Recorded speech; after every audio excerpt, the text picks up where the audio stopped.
Good afternoon, everyone. I hope you all are doing well. So today we are going to cover a very short, interesting poem, which name is The Village Schoolmaster, and it has written by Oliver Goldsmith. So if I talk about the Oliver Goldsmith, so he was an Anglo-Irish author, playwright, dramatist, and poet.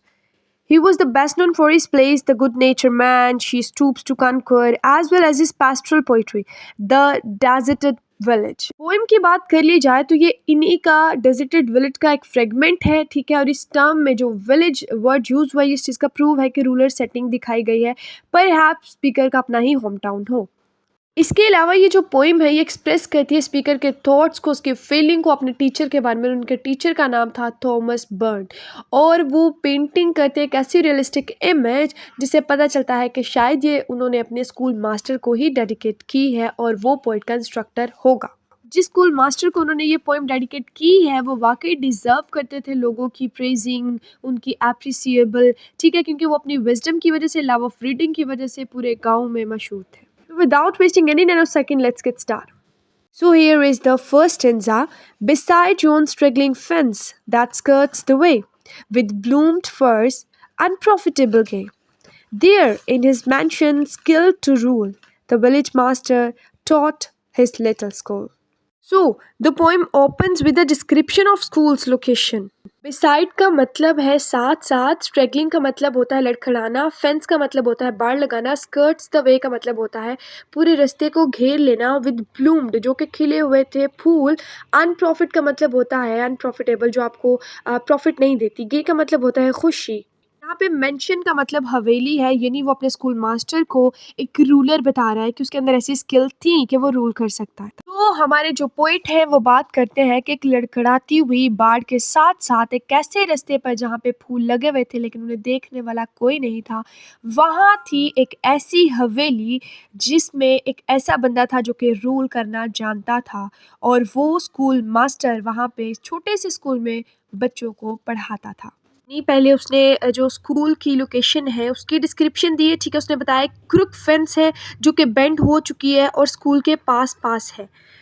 उसने ये भी बात किया that there are flowers along the road leading to the school, लेकिन nobody seems to be admiring और appreciating them.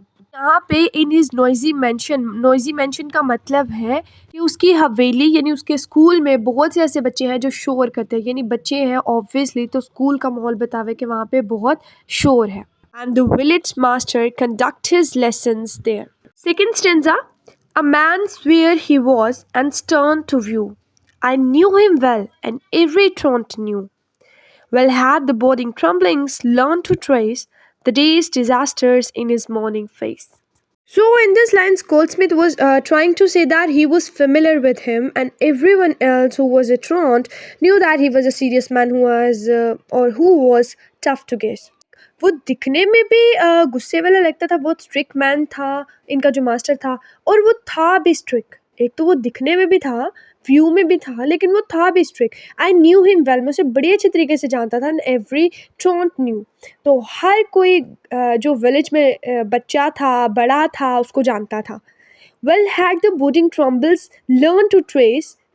Boarding Trumbulls यहाँ पे बच्चों को कहा गया है, उसके स्कूल के बच्चों को पता चल जाया करता था उसके फेस एक्सप्रेशन से कि आज उनके उस्ताद का, उनके मास्टर जी का जो मिजाज है वो अच्छा नहीं है, उनका जो टेम्परामेंट है वो बहुत हाई है, उनको बहुत गुस्सा आया हुआ है। So we can say by looking at the teacher's face the kids have learn to जज his mood. His forehead is where you can see the trouble of the day. So in the next line he says, full well they laughed with counterfeited glee at all his jokes, for many a joke had he.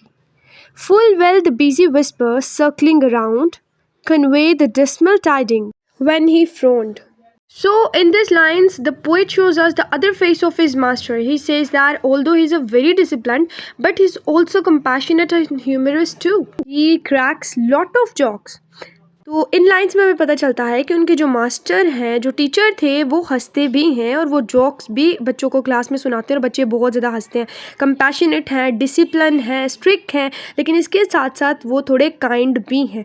वो class में बहुत से jokes सुनाते हैं। साथ ही poet ये कहते हैं कि अगर कभी उनके चेहरे पे हमें ये चीज़ नज़र आ जाती थी कि वो गुस्से में हैं, तो सारे बच्चे जो थे वो इस सर्कल में ये बात करना स्टार्ट कर जाते थे कि तुम लोग चुप कर जाओ, अब सर को गुस्सा आ गया। आप एक क्लास के इन्वायरमेंट को जो है वो सोच लें, एज्यूम कर लें और फिर यही बात कर लें कि समहाउ हम लोगों के भी कुछ ऐसे टीचर्स होते हैं कि अगर उनको गुस्सा आ जाए तो उनके चेहरे के तासुरात से पता चल जाता है, और फिर हम लोग सब जिस तरह बच्चे सर्कल में बात करते हैं और पूरी क्लास में ये बात जो है फैलना स्टार्ट हो जाती है।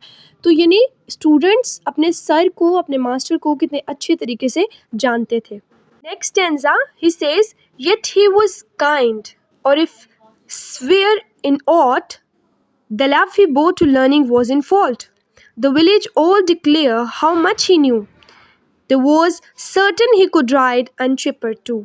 तो इन सारी लाइंस में वो बहुत ही खूबसूरती से अपने फिर से मास्टर के बारे में बता रहे हैं। वो कह रहे हैं कि ऑल्दो जो उनके स्कूल मास्टर हैं वो बहुत ही एक अच्छे इंसान हैं, लेकिन फिर भी कोई ना कोई फ़्लॉ तो सब इंसानों में होता है और उसमें भी होगा, लेकिन उसका जो लव है नॉलेज के लिए, जो पैशन है नॉलेज के लिए, वो इस चीज़ में अपने जो लोकल गाँव वाले हैं उनकी नज़र में बहुत ही ज़्यादा रिस्पेक्टफुल पर्सन है। The locals look up to and respect the schoolmaster. Moreover, he is praised by everyone in the village for his extensive knowledge. He was good at writing as well as in numbers as well.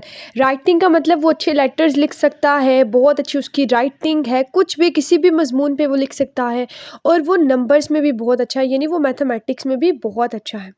Next, lands he could measure, terms and tides presage, and in the story ran that he could gauge. In arguing too, the person owned his skills, for in though vanquished, he could argue still. इसमें कहते हैं that he had the ability to forecast the weather and tides. And not only this, but he considered that he has the ability to accurately scan the area where they live or any other area. अलावा वो किसी भी मज़मून पे इतना capable है कि वो debate कर सकता है, ठीक है, रैशनली तौर पे अपनी विज़डम यूज़ करते हुए। इसके बाद जो उनके चर्च के जो लोकल पर्सन है ना, वो भी इसकी स्किल्स पे मानते हैं, वो भी चुप कर जाता है इसके क्वेश्चन से, इसकी दानिशमंद वाले आंसर से, और वो भी मानता है कि ये बहुत अक्लमंद है। Last stanza, while words of learned length and thundering sound amazed the gazing rustic ranged around, and still they gazed and still the wonder grew that one small head could carry all he knew.